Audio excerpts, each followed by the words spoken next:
નમસ્કાર દર્શક મિત્રો, લોકમંચમાં આપનું સ્વાગત છે। લોકમંચમાં આજે ચર્ચા કરી રહ્યા છે પશ્ચિમ બંગાળને લઈને। પશ્ચિમ બંગાળમાં અત્યારે બબાલ જોવા મળી રહી છે રાજકીય રીતે। ભાજપના વરિષ્ઠ નેતાઓ અત્યારે પશ્ચિમ બંગાળના ચૂંટણી પ્રવાસ પર છે। ત્યાંના વરિષ્ઠ નેતાઓ એવું કહી રહ્યા છે કે ભાજપ દ્વારા પશ્ચિમ બંગાળમાં રાજકીય સર્જિકલ સ્ટ્રાઇક કરવામાં આવી રહી છે। એટલે કે જેપી નડ્ડા જે રાષ્ટ્રીય અધ્યક્ષ છે તેઓ 120 દિવસ સુધી ચૂંટણી પ્રચાર કરશે। એટલે કે અંદાજિત 4 મહિના સુધી ચૂંટણી પ્રચાર કરવામાં આવશે। પણ ચર્ચા એટલા માટે કરી રહ્યા છે કે હિંસાત્મક બનાવો ત્યાં જોવા મળી રહ્યા છે। कैलाश विजयवर्गीय है તેમની ગાડી પર બી હુમલો કરવામાં આવ્યો હતો 2-3 દિવસ પહેલાં। તો ગઈકાલે આપણે એ પણ જોવા મળ્યું હતું કે જેપી નડ્ડા પણ ચૂંટણી પ્રચાર પર હોય ત્યારે તેમના કાફલા પર પણ પથ્થરમારો કરવામાં આવ્યો હતો। તેવી પણ એક હિંસાની ઘટના જોવા મળી હતી પશ્ચિમ બંગાળમાં। તો આજે પશ્ચિમ બંગાળના રાજ્યપાલ છે, રાજ્યપાલ દ્વારા પત્રકાર પરિષદ યોજવામાં આવી હતી અને મમતા બેનર્જી પર આકરા પ્રહાર કરવામાં આવ્યા હતા। તેમણે જણાવ્યું હતું કે માનવ અધિકારના દિવસ પર આ ઘટના જે બની એ ખૂબ જ શરમજનક છે અને પશ્ચિમ બંગાળમાં કાયદો અને વ્યવસ્થાને લઈને સવાલો ઊભા કરવામાં આવ્યા છે। મમતા બેનર્જી છે એ પોતાનું ધાર્યું અને એક તરફી જ વલણ અપનાવી રહ્યા છે તેવું રાજ્યપાલનું સ્પષ્ટ શબ્દોમાં કહેવું છે। ચર્ચા કરી રહ્યા છે કે પશ્ચિમ બંગાળની આ બબાલ શા માટે છે, તેની પાછળના રાજકીય સમીકરણ શું છે। મારી સાથે ચર્ચામાં જોડાયા છે રાજકીય વિશ્લેષક તરીકે દિલીપ ગોહિલ અને દિલ્હીથી જોડાયા છે વરિષ્ઠ પત્રકાર આલોક મહેતા। તો પશ્ચિમ બંગાળથી જોડાયા છે જાવેદ અખ્તર કે જેઓ પણ વરિષ્ઠ પત્રકાર છે। આપ ત્રણેયનું સ્વાગત છે ચર્ચામાં। नमस्कार। जावेद जी, सबसे पहले आपसे शुरुआत करना चाहेंगे। पश्चिम बंगाल में अभी जो दृश्य देखने को मिल रहे हैं अपने को, उसके पीछे की वजह क्या लग रही है?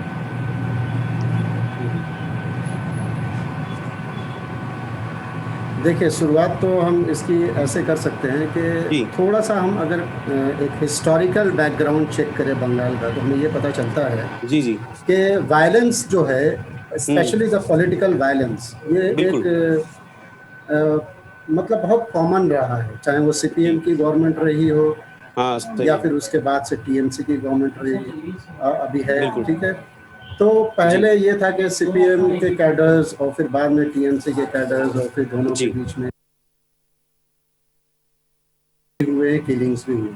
हाँ सही है। मकसद सिर्फ एक ही था कि हमें कैसे पावर, सत्ता को बचा के रखना है।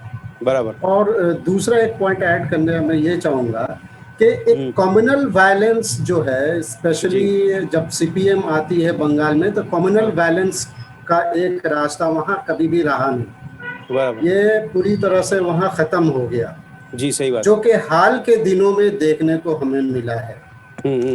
स्पेशली अगर हम 2014 के बाद की बात करें जी। और स्पेशली 2016 के बाद जब हम देखते हैं 17, 18, 19, तो वहाँ पे आप बशीरहाट में देख लीजिए, आप जी। और भी कई सारे, तो एक कॉम्युनलाइज करने की पॉलिटिक्स जो शुरू हुई है बंगाल में, स्पेशली 2014 के बाद से हुई।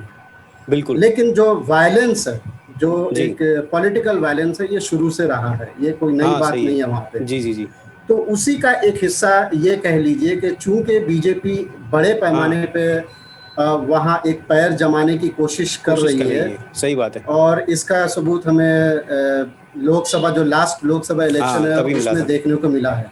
सही और है। उसमें एक अच्छी खासी बीजेपी को जीत मिली थी। बिल्कुल बिल्कुल।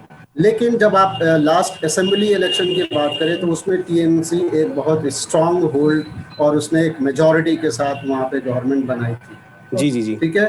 तो अब जी। बीजेपी को चूंकि वहाँ पे पैर जमाना है वेस्ट बंगाल में, यस यस। और इसलिए उसके लिए वो पूरी हर तरह की कोशिश कर रही है। इवन अभी कुछ हफ्तों पहले हमने देखा था, जी एक जी। रिपोर्ट आई थी कि बीजेपी वहाँ एटलीस्ट मोर देन 5,000 मुस्लिम वर्कर्स को अपने तरफ लाने हाँ। की कोशिश कर रही है।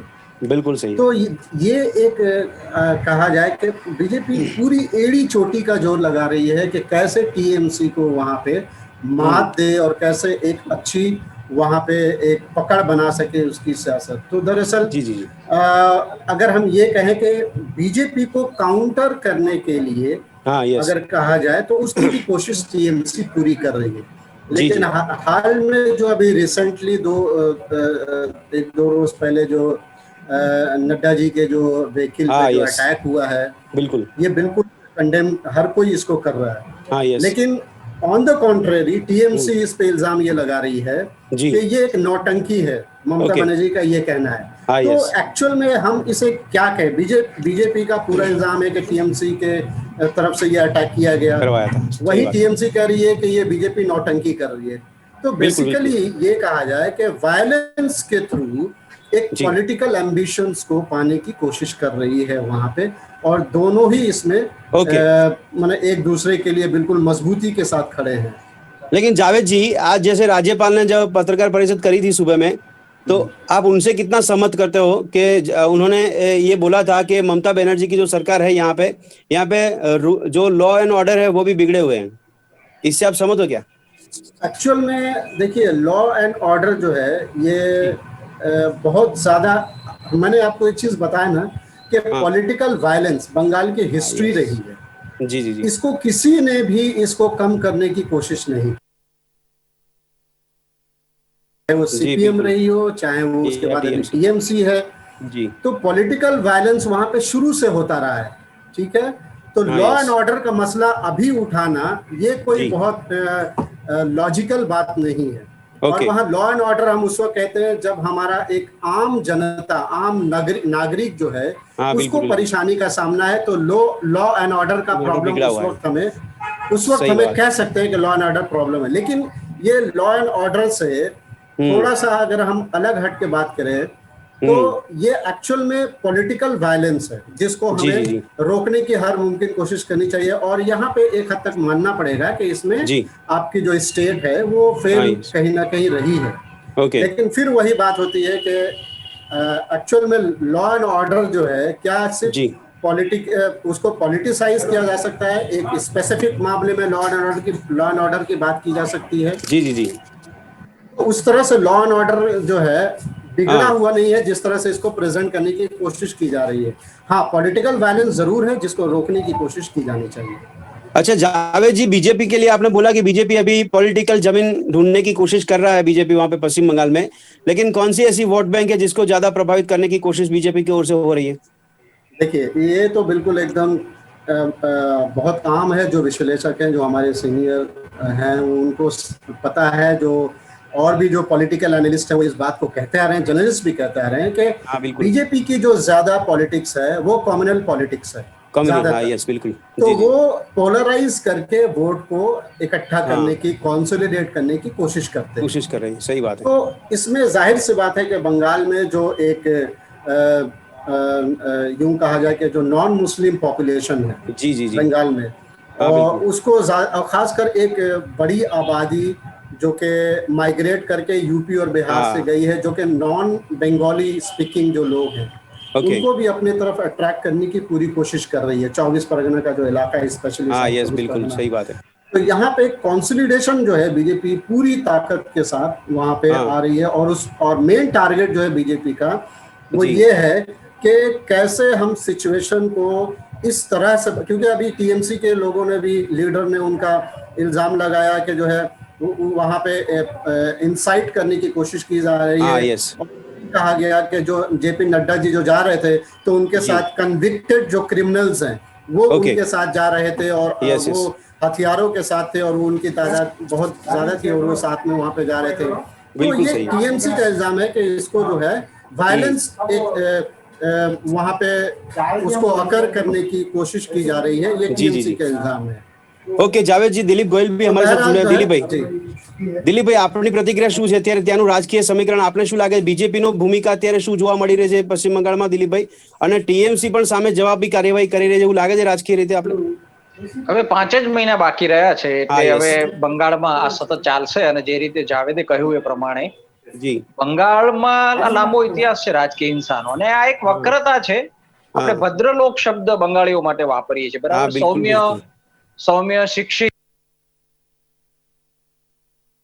યસ। સાહિત્યમાં રસ ધરાવનાર, ભાષા પ્રેમી અને જી ભદ્રલોક આપણે જેને કહીએ, એ પ્રજામાં યસ। આવી હિંસા થાય એ આપણને હંમેશા એક વક્રતા દેખાતી રહી છે. પણ એનું કારણ એ જી છે જી। કે પ્રથમવાર જ્યારે સત્તા પરિવર્તન થયું, કોંગ્રેસની જગ્યાએ ડાબેરી પક્ષો આવ્યા, હા યસ। એ વખતે ગ્રામીણ વિસ્તારમાં, ખેડૂતોમાં અને કામદાર વર્ગમાં ડાબેરીઓની જે ચળવળ ચાલતી હતી એનું જી। એક નેટવર્ક ઊભું કરીને કોંગ્રેસને હરાવી હતી. હા અને બિલકુલ 30 બિલકુલ। વર્ષ સુધી, 33 વર્ષ સુધી એની સત્તા ત્યાં રહી. યસ। એ સત્તાને હટાવવામાં મમતા બેનર્જીએ બહુ જ મહેનત કરવી પડી છે. એ જ હા બધા જામી પડેલા તત્વો, આપણે જેને ગુંડા તત્વો બરાબર કહીએ છે। અથવા તો માથાભારે તત્વો કહીએ કે હિત જી ધરાવતા જી જી। તત્વો કહીએ, જી એની મદદથી સામનો કરી અને સત્તા મેળવી હતી. યસ પછી હવે એને જેને આધારે તમે સત્તા મેળવી હતી એ નેટવર્ક ખતમ થયું હોત તો બહુ સારું હતું. મમતા બેનર્જી બરાબર બીજી છે. વાર જ્યારે જીત્યા જી એ પછી એમણે પોતાના સુશાસનને આધારે મજબૂત યસ થવાની કોશિશ કરી હોત તો વધારે સારું હતું. પણ થયું છે એવું મીનવાઇલ હમ કે બીજેપી ત્યાં ધીરે ધીરે આગળ વધી રહી, તો બીજેપી પણ છે એ પણ પહોંચી વળે એવી છે, આપણે ગુજરાતીમાં ઓકે કહીએ હા યસ પહોંચી બિલકુલ વળે એવી પાર્ટી છે, એને કારણે મામલો હમ વધારે ઉગ્ર બન્યો છે. જી પણ હવે મને એવું લાગે છે કે એક છેલ્લું રાજ્ય છે ભારતમાં કે અચ્છા જ્યાં ભાજપ હિંસા માટે થાય છે, બિહાર ના, જ્યાં હિંસા હજી પણ ચાલે છે. આપણે બિહારનો હા દાખલો આ યસ વખતે જોયો, હા યસ શાંતિથી ચૂંટણી થઈ બિહારમાં. બિલકુલ બિહારમાં ગઈ બિલકુલ ચૂંટણીમાં 7 તબક્કામાં થઈ હતી અને બિહારમાં હા ઓછામાં ઓછી હિંસા થઈ. યુપી હા યસ બિહારમાં પણ હવે આજે જયારે શાંતિ થઈ ગઈ છે ત્યારે હા આપણે ઈચ્છીએ કે બંગાળમાં જે પણ બી શાંતિ જીતે, જે થાય મજબૂત હશે જીતશે. પણ હવે હા એક યસ રાજ્ય બાકી રહ્યું છે ભારતમાં બિલકુલ બિલકુલ ત્યાં પોલિટિકલ વાયલન્સ થાય છે, જી પણ એ ન થાય. પણ અત્યારના ચિહ્નો એવા લાગે છે કે જેમ ચૂંટણી નજીક આવશે એમ हाँ હિંસા વધતી જશે. ओके आलोक जी, आपकी भी क्या राय है पश्चिम बंगाल के लिए? बीजेपी जिस तरह से अपनी कोशिश कर रही है पश्चिम बंगाल में पैर जमाने की, जैसे जावेद जी ने बताया आपने, लेकिन ये वायलेंस की जब हम बात करते हैं तो इसके पीछे की वजह क्या लग रही है? बीजेपी और टीएमसी दोनों एक जैसा ही है, ऐसा लग रहा है आपका? कि मैं 2-3 बात बिल्कुल पॉइंट वाइज कहूंगा, क्योंकि अपने पास समय कम होता है। सही बात है। जावेद भाई ने भी कहा, दिलीप जी ने भी जो कहा, बहुत सारी बातें उन्होंने बताई है। मैं हाँ 2 बातें जोड़ना चाहता हूँ, क्योंकि जी बंगाल निश्चित रूप से क्रांतिकारी की भूमि रही। हाँ और यस मैं थोड़ा सा यदि 70s में जाएंगे ना, तो सिद्धार्थ शंकर रे भी जब थे तो कितना माओवादी नक्सल तो वहीं से शुरू हुआ। हाँ तो बिल्कुल बिल्कुल पॉलिटिकल वायलेंस का ऐसा नहीं, हिस्ट्री भी रही है, जैसा अभी जावेद भाई भी कह रहे थे। जी लेकिन जी बाद में वो पॉलिटिकल पार्टीज में टर्न हो गया आफ्टर इमरजेंसी, यदि कहें आप, लेफ्ट पार्टी हम्म जब आई यस तो पहले यही आरोप तो इन लोगों पर लगता था कि भाई ये गुंडा एलिमेंट धीरे धीरे बड़ा 35 साल राज करना। पूरे हम्म भारत के पूरे इतिहास में ऐसा राज्य रहा जहां पर लेफ्ट पार्टी ने इतने लगातार राज किया। जी जी ये बड़े मैंने ज्योति बसु जैसे बड़े नेता भी थे। सही बात है। कि ममता बनर्जी उनसे लड़के आई, अब उन्हीं के कई लोग, जैसे सब राज्यों में होता है, बिहार, यूपी, मध्य प्रदेश, गुजरात में भी कई बार हुआ, लोग ऐसे दल छोड़ करके वापस उस सल में आ जाते हैं। तो सही जिनको है। वो गुंडा तत्व कहती थी वो अब एमटीएमसी के साथ आ गए। यस तो वो लोग भी वही तरीके अपना रहे हैं। और ये पहली बिल्कुल बार, अब चलिए मैं ताजे पर आता हूँ, हाँ पहली बार स्थिति मैंने जो देखी, आप समझिए मैं 74-75 से जाता भी रहा और देखता रहा बंगाल हाँ की सही राजनीति को। बिल्कुल बिल्कुल जी जब चुनाव के मौके पर खास करके जब राजीव गांधी बिल्कुल गए थे तब तो लाल सलाम मैंने हेडिंग लगाया था कि हाँ राजीव यस गांधी को लाल सलाम, एक ऐसी जमीन पर भी जहां लेफ्ट का कब्जा था। अब बीजेपी का श्यामा प्रसाद मुखर्जी के समय से है रिकॉर्ड, ऐसा नहीं तब भी 10-12 सीटें उसने जीती थी। तो हम्म आज ऐसा नहीं है। देखिए, चाहे हम्म वो स्वामी विवेकानंद कहें, चाहे श्यामा प्रसाद मुखर्जी कहें, जी हिंदुत्व के नाम पर, जैसा अभी हमारे जावेद भाई कह रहे थे, जी जी लेकिन जी मेरा ऐसा मानना है कि ऐसा यस नहीं है। वहां एक हमेशा एक बदलों के हिसाब से भी कुछ डिवीजन पहले भी थोड़ा रहता था, दंगों के ओके हिसाब से भी कहें तो हाँ अब ये, लेकिन गवर्नर और इनके बीच में जो कन्फ्रंटेशन है, हम्म ये जो सिचुएशन मैंने पिछले 40 साल में ऐसा नहीं देखा जो हम्म इतना तनाव राजनीतिक स्तर पर हो। देखिए, जी जी कई गवर्नर रहे जो बिल्कुल मुख्यमंत्रियों से मतभेद भी रहते हैं, अन्य राज्यों में भी रहते हैं, जी जी लेकिन ऐसा संकट कभी नहीं आया। हाँ यस चुनाव से पहले जिस तरह से भाषा, आदरणीय ममता जी को मैं बहुत यूथ कांग्रेस के समय से उनको देखा है। हाँ बिल्कुल आज उन्होंने पार्टी के, बीजेपी एक बड़ी पार्टी है, देखिए कोई छोटी पार्टी आप जी किसी को बोल दे, छोटा नेता बोल देता है तो मैं उसको नहीं मानता। हाँ सही इस बात है भाषा का जिस तरह से वो भी आह्वान करती है, हाँ मैं नहीं कह रहा हूँ बीजेपी के लोग भी यदि उसको कोई कम्युनल बहुत ज्यादा रंग दे करके, जैसा उन्होंने कहा, वो भी उसको कोई, हाँ मेरा ख्याल मीडिया के नाते हम कोई भी उसको समर्थन नहीं करेगा, गुजरात में बात भी सही नहीं। है आपकी हाँ यस तीसरी बात ये कहना कि खाली हिंदू वोट के लिए होगा, मैं बीजेपी को हाँ डिफेंड नहीं कर रहा हूँ। ओके ओके मैं ये कोई कह बात रहा हूँ कि गुजरात में आप बैठे हैं, जी जी जी अहमदाबाद में क्या अल्पसंख्यकों ने बीजेपी को वोट नहीं दिया? भोपाल में सही है 5.5 लाख वोट से दिग्विजय सिंह नहीं हारे, और बीजेपी की साध्वी प्रज्ञा, जो कि हाँ बहुत ज्यादा गंभीर आरोप यदि उस तरह से कहे थे, वो जेल तक में रही, लेकिन बिल्कुल उनको लोगों ने वोट दिया, जहां अल्पसंख्यक बहुत बड़ी संख्या में है।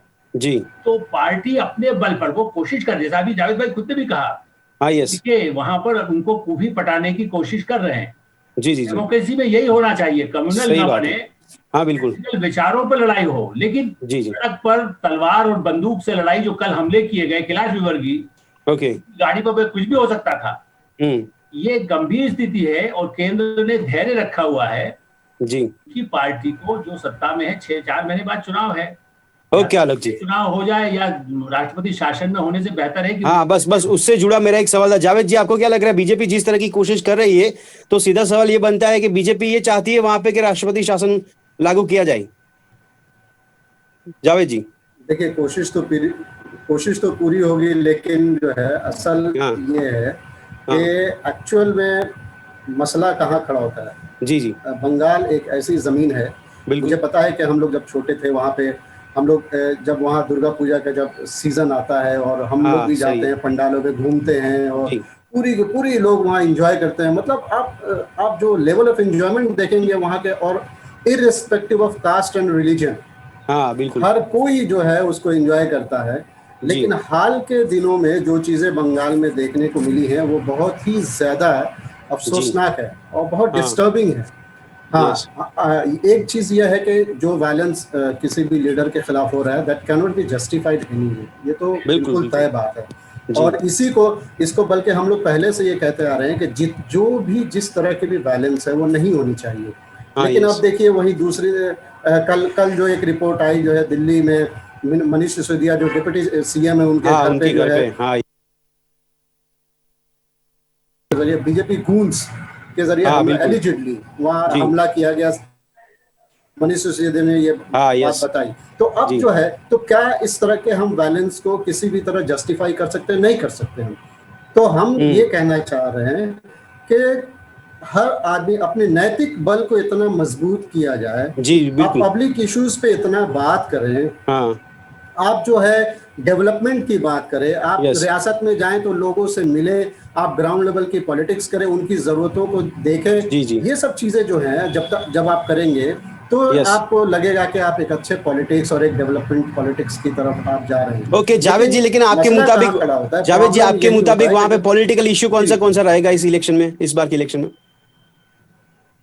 देखिए, सबसे बड़ा तो इश्यूज तो कई सारे हैं, लेकिन जो CAA है, हाँ, CA. That is going to be one of the biggest issue, हाँ क्योंकि मुझे ऐसा लगता है कि CAA नॉर्थ ईस्ट और बंगाल, यही दो को बिल्कुल। देख के हाँ CA लाया गया। तो जाहिर सी बात है कि इस CAA से जो है एक वो कम्युनिटी है जो बांग्लादेश से एक बड़ी तादाद में पहले से शिफ्ट की है बंगाल में। हाँ। यस। ठीक है, तो उसमें जो है आप मुर्शिदाबाद का जो इलाका देखेंगे, वहाँ कई सारे, वहाँ से मुस्लिम्स भी आए हैं, नॉन हाँ मुस्लिम्स भी आए हैं। लेकिन जो CAA का असर पड़ने वाला है वो जी जी। सबसे ज़्यादा जो वहाँ एक नॉन मुस्लिम जो पॉपुलेशन जो है वो उस हाँ पर बिल्कुल। Positively they will take it. तो बीजेपी की एक, ओके। यूं कहिए कि ये पॉलिटिकल एक स्ट्रैटेजी कहिए या कुछ तो कहिए, ये एक हाँ। अच्छा यस। उनके फेवर में ये वोट कन्वर्ट कर सकता है CAA। जी जी जी। नहीं, लेकिन डेमोक्रेसी के तौर पे हम किस तरह से, किस नजरिए से देखेंगे अगर ममता बनर्जी इस तरह से रूल कर रही है वहां पे, तो ऐसा हम मान सकते हैं कि वहां पे भी एक तरह से लोकशाही नहीं लेकिन तानाशाही देखने को मिल रही है ममता बनर्जी की? देखिए, तानाशाही कहीं ना कहीं तो अगर हम कहेंगे तो मैंने आपको बताया ना कि वहाँ वायलेंस कोई नई बात नहीं है। हर कोई हाँ। पॉलिटिकल पावर में आने के लिए हर कोई जी। पॉलिटिक्स का इस्तेमाल करता है, वो शुरू से उसको कम होना चाहिए, वो खत्म होनी चाहिए, बिल्कुल मेरी ये ओके। राय ये है पूरी तरह सही से। बात है। लेकिन जी। लेकिन जो ममता है वहाँ एक सेकुलर पॉलिटिक्स शुरू से बंगाल में रही है, ये चीज़ आपको हाँ, मानना पड़ेगा। मैंने आपको जैसे बताया बात ना, सही है। हाँ। ममता यस। बनर्जी जहाँ एक तरफ इफ्तार पार्टी में जाती हैं और मुसलमानों के साथ मिलती हैं, तो आपको ये भी पता होना चाहिए कि ममता बनर्जी कई सारे तो वहाँ जो प्रोग्राम्स होते हैं, जो दुर्गा पूजा और जो हाँ। सरस्वती यस। पूजा और जो काली पूजा, उसमें जाती हैं। फिर उसके बाद कई सारे सपोर्ट भी किया जाता हाँ है इस तरह के बिल्कुल बिल्कुल। प्रोग्राम्स को। तो ये कि मैंने इसको यूँ कहा जाए, तानाशाही तो हर कोई इस आज के देश में अगर देखा जाए तो आप नेशनल पॉलिटिक्स को उठा के देख लीजिए, क्या हाँ। तानाशाही नहीं हो रही है? क्या बिल्कुल MP बिल्कुल। में, मध्य प्रदेश में तानाशाही नहीं हुई? क्या कर्नाटक में तानाशाही नहीं हुई? जी। ये हर जगह हुई है। हाँ। तो यस। मसला ये है, लोगों को अब ये समझना है कि उनको जो है उनके मुद्दे पे लोग एक्चुअल में आम मुद्दों पे कोई बात ही नहीं करता है। हाँ ना बिल्कुल ममता सही है। बनर्जी बात करती है, ना दूसरे लोग बात करते हैं। हाँ। अब क्या पॉलिटिक्स, पावर पॉलिटिक्स होने लगी है, जो कि ये सही सही बात है। नहीं है। हाँ तो बिल्कुल। अब ये एक अहम बहुत बड़ा मसला है, इस पे बात करना चाहिए, चाहे वो TMC हो चाहे वो सही बात। बीजेपी हो। जबकि बीजेपी ने पूरी ओके। धमकी दी है कि हम जो है एक एक इंच का बदला लेंगे। तो ये एक अच्छी हाँ। बात नहीं है, बल्कि इसके रिपोर्ट का इंतजार करना चाहिए और उसके खिलाफ कार्रवाई होनी जी। चाहिए जो भी इस वायलेंस में। દિલીપભાઈ, આપણે શું લાગે બીજેપી અત્યારે જે સ્ટ્રેટેજી અપનાવી રહી છે એમાં ખાસ મહત્વનું કોઈ પાસું આપને લાગે છે કે જેમ રાષ્ટ્રપતિ શાસન માટેની ઈચ્છા ધરાવે છે તો સીધો ફાયદો બીજેપીને થાય રાષ્ટ્રપતિ શાસન લાગુ થાય તો પશ્ચિમ બંગાળમાં? એની એક શક્યતા વ્યક્ત થઈ રહી છે, પણ બે વસ્તુ છે, હવે 5 જ મહિના રહ્યા છે, એને કારણે જી। બે વસ્તુ થાય। દાખલા તરીકે એક ઉલટું પણ પડે, જો રાષ્ટ્રપતિ શાસન લગાવવામાં આવે તો અમારી સામે તાનાશાહી થઈ છે એવું મમતા બેનર્જી કહી શકે, અને 5 જ મહિનામાં શું હા, ફાયદો થાય? બરાબર। એટલે મને લાગે છે સત્તા હાથમાં લઈ લેવાને કારણે ફાયદો થશે કે કેમ એ બીજેપી વિચારશે અને પછી જ લગાડશે। બીજું, છેલ્લા થોડા ઓકે। વર્ષોમાં અને ખાસ કરીને હમ। સુપ્રીમ કોર્ટે રાષ્ટ્રપતિ શાસનની બાબતમાં બહુ કડક વલણ લીધું છે, અને જી। જો મામલો સુપ્રીમ કોર્ટમાં જાય અને 15 દિવસ કે મહિનામાં રાષ્ટ્રપતિ શાસન હટી જાય અને મમતા બેનર્જીએ પાછું આવવાનું થાય તો મમતા બેનર્જીને ફાયદો થાય। બીજું મને એ પણ લાગે કે દાખલા તરીકે રાષ્ટ્રપતિ શાસન લગાવે હમ। તો તમારા હાથમાં પોલીસ ને તંત્ર આવે ખરું, પરંતુ એને કારણે મમતા બેનર્જીને મુદ્દો મળી જાય હા, યસ, પોતાની વિરુદ્ધ પ્રચાર કરવાનો। બિલકુલ। એટલે મને લાગે છે બીજેપી એ માટે કોશિયસ રહેશે અને બાબતમાં જી। આગળ નહીં વધે। પણ સમગ્ર રીતે એક બીજો જે આડકતરી રીતે આમાં રાજ્યપાલની ભૂમિકા જે હા, રીતે યસ, દેખાય છે, બિલકુલ। જી, એ જી। એટલા બધા પ્રેસ કોન્ફરન્સ કરી રહ્યા છે ને એટલી બધી ચોખ્ખી વાતો કરી રહ્યા છે, એ એમને શોભા હમ। નથી દેતું। એમનું કામ છે અહેવાલ મગાવવાનું હા। અને જે કઈ પરિસ્થિતિ હોય એની જાણ કરવાની છે, પણ એમણે હમ। જાહેરમાં આવીને ચેતવણી આપી, જાહેરમાં આવીને વાતો એ કેટલું કરવી, યોગ્ય છે? એ યોગ્ય નથી, બેસતું નથી। બીજું, હમ। બીજી નહીં આગલી વાત, દિલીપભાઈ એનાથી મેસેજ જાય છે કે રાજ્યપાલ કદાચ બીજેપીના ઈશારા પર બી આ પ્રકારની પ્રતિક્રિયા આપતા હોય એવું? ના, એમાં ઈશારોની કઈ જરૂર નથી। બધા આખી દુનિયા, આપણા ભારતના બધા લોકો જાણે છે કે રાજ્યપાલ છે કઠપુતળી હોય છે હા, યસ, કેન્દ્ર સરકારની બધી જી। જગ્યાએ, બધા જ હા। રાજ્યપાલ હા। અને બધા સ્પીકર, આપણે બંને સ્પીકર અને રાજ્યપાલ હા, બંનેને બિલકુલ। બહુ માન આપીએ છીએ, પણ બંને જણા પોતાના પક્ષની કઠપુતળી જ હોય છે અને જી, બંને જી, જી। પોતપોતાના હોદ્દાનું બહુ અવમૂલ્યન કરે છે, એટલે બહુ સ્પષ્ટ વાત છે। પણ હમ। આખી વાતની મજા એ વાત છે, અત્યારે બીજેપીના નેતાઓ જે વાત કરી રહ્યા છે ને એને છે ને સાચવીને રાખવા જેવી છે। હા, સરકારી તંત્રનો દુરુપયોગ ન થવો જોઈએ, બરાબર છે। પોલીસે પોતાની રીતે કામ કરવું જોઈએ, હમ। લોકતાંત્રિક પ્રણાલીઓ જાળવવી યસ। જોઈએ, લોકશાહીની ઉત્તમ પદ્ધતિને અપનાવવી જોઈએ, હા, વિપક્ષને પૂરતી મોકળાશ મળવી જોઈએ। બરાબર છે। આપણે ઈચ્છીએ કે ભાજપ આ નિયમો અને આ પ્રણાલી પોતે પણ પાળે, જ્યાં હા, યસ, રાજ્યમાં એમની સત્તા છે ત્યાં પણ એનું ત્યાં પણ અનુકરણ પાડે। કરે અને કેન્દ્રમાં પણ બરાબર છે છે। એમની સત્તા, તો આ જી। બધા જ લોકતાંત્રિક સિદ્ધાંતો અને પ્રણાલીઓ, ઉત્તમ પ્રણાલીઓની જે વાતો હમ। કરી રહ્યા છે એનું જી, પાલન જી।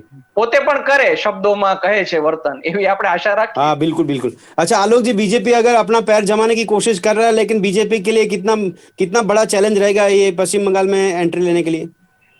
ये पश्चिम बंगाल चुनौती तो है। देखिए, लोकसभा में मिलना फिर भी उस समय स्थिति इतनी खराब हाँ, नहीं थी। यस।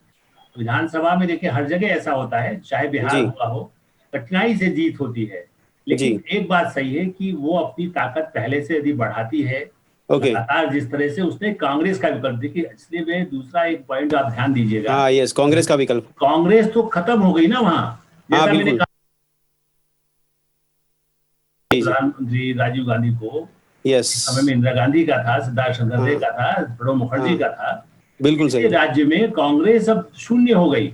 और कांग्रेस का दुर्भाग्य, जिसने नक्सलियों से लड़ाई लड़ी, आज हम्म। उसने माले के साथ, बिहार में माले के साथ चुनाव लड़ा, मैंने सही। माओवादियों के साथ। हाँ, यस। नक्सली छत्तीसगढ़ में, यदि वो आप देखें बंगाल में, जी, बिल्कुल। ये थर्ड कॉम्बिनेशन है।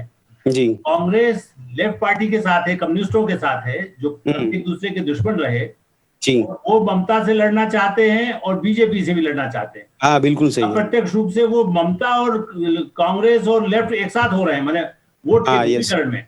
जी, और जी, जी। ध्रुवीकरण की दृष्टि से हाँ। ऐसा नहीं है, माफ कीजिएगा, गनी खां चौधरी से लेकर के और आखिर तक दूसरी पार्टियां भी अल्पसंख्यकों को ये दिखा करके कि देखो बीजेपी आई तो तुमको मार देगी, हाँ, बीजेपी बिल्कुल। आई तो तुमको जीना मुश्किल हो जाएगा। जी, जी, जी। तीसरी पॉइंट, जैसा अभी जावेद भाई कह रहे थे मुद्दे की बात, मैं एक हाँ, यस। ध्यान दिलाऊंगा, यदि उनका नंबर या आप दिलीप भाई का भेजिएगा, मैं उनको भेजूंगा। हाँ, कोई बात नहीं। 2 दिन लेख मेरे छपे अभी हाल में इस विषय पर, जी, जी, जी। कि वहां के चाय बागान के लोगों को, मजदूरों को लेकर के यदि आप और दिलीप भाई भी जाए हम लोग, हाँ। वहां आपको कृषक नहीं मानेंगे यदि आप चाय बागान चला खेती करते हैं तो। ओके। आयुष्मान भारत की योजना वहां लागू नहीं होने के लिए कहा गया। हाँ, सही बात। ऐसी कई किसानों योजनाएं के जो लिए 6,000 रुपया जो गाँव में मिलना चाहिए, वो भी नहीं मिला। नहीं देने दिया गया। हाँ, देखिए, सही बात। ममता जी जनता की है, मैं मान रहा हूँ, बहुत नहीं, लोग। पर आलोक जी अगर लेकिन सेंट्रल से अच्छी अगर स्टेट की कोई स्कीम हो तो फिर नहीं दे तो इसमें दिक्कत कहाँ है ना? यही तो आश्चर्य की बात है। जी। ये पब्लिक नाराज होगी यदि बीजेपी हाँ। समझाएगी कि ये 6,000 रुपए तुमको मिलना था, हाँ, ये नहीं बिल्कुल। मिला। मुद्दे की बात भी है जो गांव में जाती है। बात सही है। हमारे आपके लिए 6,000 कुछ नहीं है। हाँ, बिल्कुल। गांव के आदमी को, या जैसे मैंने चाय का मुद्दा उठाया, ओके। किसान 50% जो चाय पैदा करते हैं, जी जी जी। जलपाईगुड़ी के उन छोटे किसानों को आज तक किसान नहीं माना गया। सही बात किसान ही आपकी। नहीं माना गया, जो देश में इतना बड़ा आंदोलन चल रहा है। बिल्कुल सही कोई है। सरकार उसमें बीजेपी कुछ सही कर नहीं है। सकती। तो आपकी बात से इस चर्चा को यहाँ पे समाप्त करते हैं। आपने लेकिन बहुत अच्छी बात बोली कि वहाँ पे सेंट्रल की जो स्कीम है उसका अगर फायदा किसी को नहीं मिल रहा तो उनको प्रभावित करने की कोशिश જરૂર से की जाएगी। તો બીજેપી અત્યારે પૂરતો પ્રયત્ન કરી રહી છે કે પશ્ચિમ બંગાળમાં પોતાની રાજકીય જમીન મેળવવામાં આવે। પણ દિલીપભાઈ બહુ સારી વાત કરે છે કે બીજેપી અત્યારે વિપક્ષ તરીકે જે પશ્ચિમ બંગાળમાં નૈતિકતાની વાતો કરી રહ્યું છે એ બીજેપી શાસિત રાજ્યોમાં પણ લાગુ કરવામાં આવે અને બીજેપી સેન્ટ્રલમાં છે તો આખા દેશમાં પણ લાગુ કરવામાં આવે એવી આપણે ખાલી આશા રાખી શકીએ છીએ। તો બહુ સારી વાત છે કે બીજેપી ત્યાં અત્યારે વિપક્ષની ભૂમિકામાં છે એટલા માટે આ પ્રકારની વાતો કરી રહ્યું છે। બાકી આખા દેશમાં જોવા જઈએ તો કોંગ્રેસ મુક્ત ભારત કરવાની જે કોશિશ બીજેપીની છે એમાં તો વિપક્ષ આપણને એટલું નબળું સાબિત થતું જોવા મળી રહ્યું છે કે આ બધી નૈતિકતાની વાતો આપણને બહુ દૂર દૂર સુધી સંભળાતી નથી। આ ચર્ચાને અહીંયા સમાપ્ત કરે છે। इस चर्चा में आप तीनों ने भाग लिया इसलिए आपका धन्यवाद। धन्यवाद। तो फरी મળીશું દર્શક મિત્રો લોકમંચમાં એક નવા વિષય પર ચર્ચા કરવા માટે। ત્યાં સુધી રજા આપશો। નમસ્કાર।